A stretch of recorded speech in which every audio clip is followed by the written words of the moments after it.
It is the embrace that can strangle, and yet it's also the only embrace that seems to offer, real divine intimacy. And it's the poison that kills. Right. But that exact same substance, when it's processed correctly, it becomes the nectar of immortality. Mm-hmm. So the question we're facing today is, it's a heavy one. Is deep intimacy a trap, or is it the only cure for the human condition? That's the paradox we're stepping into. We're back in Cafe Karma. The world feels paused in here. And it's the perfect setting, really, because today we're opening a dossier on a part of the sky that feels less like a horoscope and more like a psychological thriller. It is certainly one of the most intense chapters in the zodiac. We are turning our attention to the ninth nakshatra, the mysterious, often feared, and I think deeply misunderstood reel. Do that. The clinging star. Even the name has a certain texture to it. It really does. It translates to the embrace or the entwiner. It's all about intimate contact. The coiled serpent. Exactly. And before we get into the whole mythology, we really have to understand the geography of it, where it is. Okay. We are deep in the sign of Cancer, specifically from 16 degrees 40 minutes all the way to the very end, 30 degrees. So we're at the absolute edge of a water sign. That feels significant. We aren't just floating in the middle of the ocean anymore. We're right at the precipice. That is the crucial technical point. Ashlesha marks what's called the Gandanta point. Gandanta. I've read that term in texts, and it's usually shrouded in, a bit of doom and gloom. What is it, practically speaking? It's a volatile boundary. It represents the absolute end of the water element before the transition into the fire element of Leo. Okay, so it's like a phase change. Think of a dam that is filled to the absolute brim. The pressure is at its maximum. The emotions are completely saturated. That is the energy of this star. It sounds like a crisis point.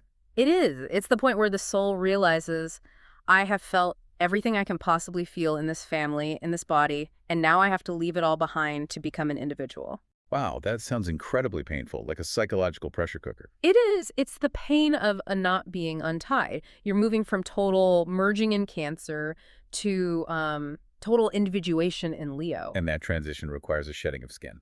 Which brings us directly to the deity of this star. You just can't talk about Uzlaya without talking about the Nagas. Snakes. Well, Nagas. And we need to be really careful not to view this through a Western sort of biblical lens where the snake is just evil. Right. In the Vedic tradition, they're dragon deities.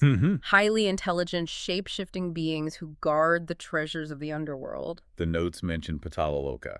I'm guessing that's the underworld. It is, but you have to erase the idea of hell. The texts describe Patalaloka as a nether paradise. A paradise. A place of immense luxury, sensual pleasure, secret wisdom. And here's the most beautiful detail. It's lit not by the sun, but by the brilliance of the gems on the hoods of the serpents themselves. That is such a vivid image. Darkness illuminated by internal jewels. It suggests the treasure isn't out there in the sunlight of logic. It's buried deep in the subconscious. Exactly. The Naga represents latent energy. It is the Kundalini Shakti, coiled at the base of the spine. Its potential power, that is, for all intents and purposes, sleeping. So when Uzlaya is active in a chart, that snake starts to uncoil. And that movement creates friction, a lot of friction. Speaking of friction, there's a myth that just captures this perfectly. The churning of the ocean. The Samudra Manthan. Yes, it's the quintessential story for this star. The gods and the demons, they wanted to churn the cosmic ocean to get the nectar of immortality, Amrita. But they needed a rope, a huge one. They needed a huge rope, and they used the serpent king, Vasuki. They literally used the king of the Nagas as a rope. They did. The gods pulled the tail, the demons pulled the head, and Vasuki was stretched to his absolute breaking point, pulled in two completely opposing directions. I can't help but think about the human experience of that. If you're born under this star, do you? Do you feel like the rope? Constantly. That is the core of the Ashlesha existence. It is this capacity for immense endurance. You feel pulled between a high spiritual calling, the tail, and the deep, dark pull of earthly attachments, the head. And this is the crucial part, right? Without that friction, that painful churning, the nectar never rises. It never does. But the nectar isn't the first thing to come out of the ocean, is it? No. Before the nectar, the poison emerges. the halhala poison. It chokes the universe. And Ashlesha natives often feel that they are the designated poison eaters of their families. They have to process the trauma, the secrets, all the toxic emotions of their lineage before they can ever get to the wisdom. This connects directly to the specific power, the Shakti of this star. It's called Vishasana Shakti. Vishasana Shakti. Yes, it translates as the power to inflict poison. Which I have to say is a pretty terrifying thing to have on your resume. Strengths, public speaking, inflicting poison. It does require a reframe. We have to look at the strategy, not just the morality. Think about a cobra. Why does it use venom? To kill, but also to paralyze, to freeze the prey. Precisely, to immobilize. Vijayasana Shakti is the power to paralyze a situation. It's the ability to stop the chaos, to arrest decay, or to hold an enemy perfectly still so the truth can be revealed. So it's a tactical capability. Yeah. The power to stop the world so you can inspect it. That's a great way to put it. And that calculating quality makes sense when you look at the planetary rulers. Okay, let's get into that. You have Ijla ruled by Mercury Buddha, but it's sitting in the sign of the moon. So you have the planet of pure intellect sitting in the house of pure emotion. And this is the engine room of the Ashlesha psyche. Buddha is data, analysis, speech. The moon is feeling, intuition, the subconscious. When you mix them, what do you get? You get intellectualized emotion. You're not just feeling the feeling, you're analyzing the feeling as it happens. You're rationalizing the emotion. You are strategizing your own intuition. It creates a mind that's incredibly sharp, but also deeply suspicious. The detective's mind. Absolutely. It never accepts things at face value. It's always reading between the lines, looking for the hidden motive. The sources also mention a connection to Ketu. Yes, Aegea is the birth star of Ketu. I want to pause on that, because for anyone who doesn't know Vedic astrology, just saying it's Ketu doesn't explain much. Why does that matter so much here? It matters because Ketu is the headless body. It represents liberation, past lives, detachment. But remember, Ashio means the clinging. So you have a star that desperately wants to cling and merge, but it's fundamentally connected to a planet that wants to detach and leave. It's an internal war. It creates an alien quality in people. Ashio natives often feel like they've been dropped behind enemy lines.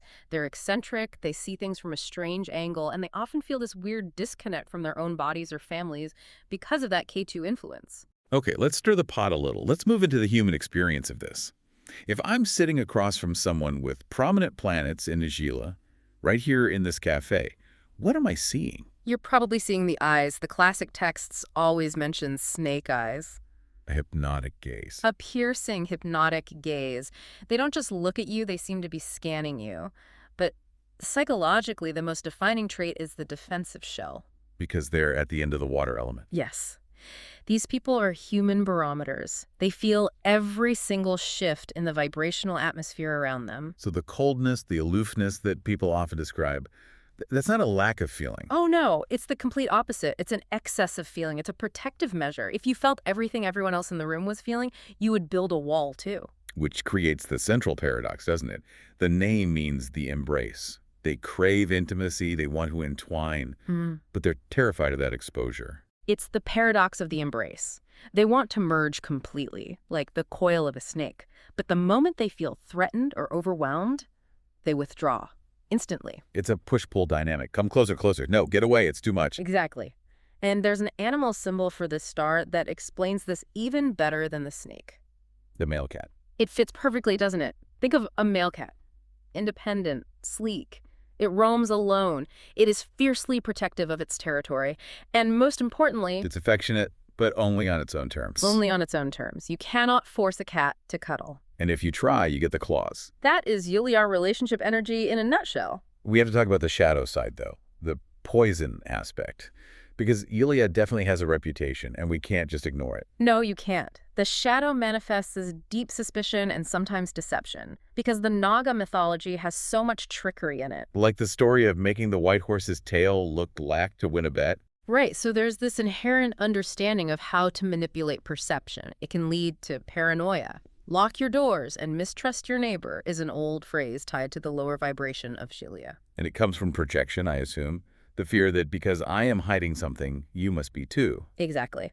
And then there's the split tongue, Or words. Mercury rules speech. So here, words can heal or words can sting. There's a real capacity for backbiting or very harsh speech when they feel threatened. It's a reactive strike. But the embrace itself can be a shadow too, right? Oh, absolutely. Suffocation, loving something so much you strangle it, possessiveness, not knowing where you end and the other person begins. Okay. But we are in Cafe Karma. We're here to find the nectar. What is the high road for Jalea? Transformation. Radical psychological transformation. Just as a snake sheds its skin and Yilnada has the power to completely discard an old identity, they can walk away from a life that no longer fits and just reinvent themselves entirely. That links right back to the Kundalini. This is a star of high spiritual awakening. It is the very seat of the Kundalini. The spiritual potential here is massive, but it requires mastering the ego.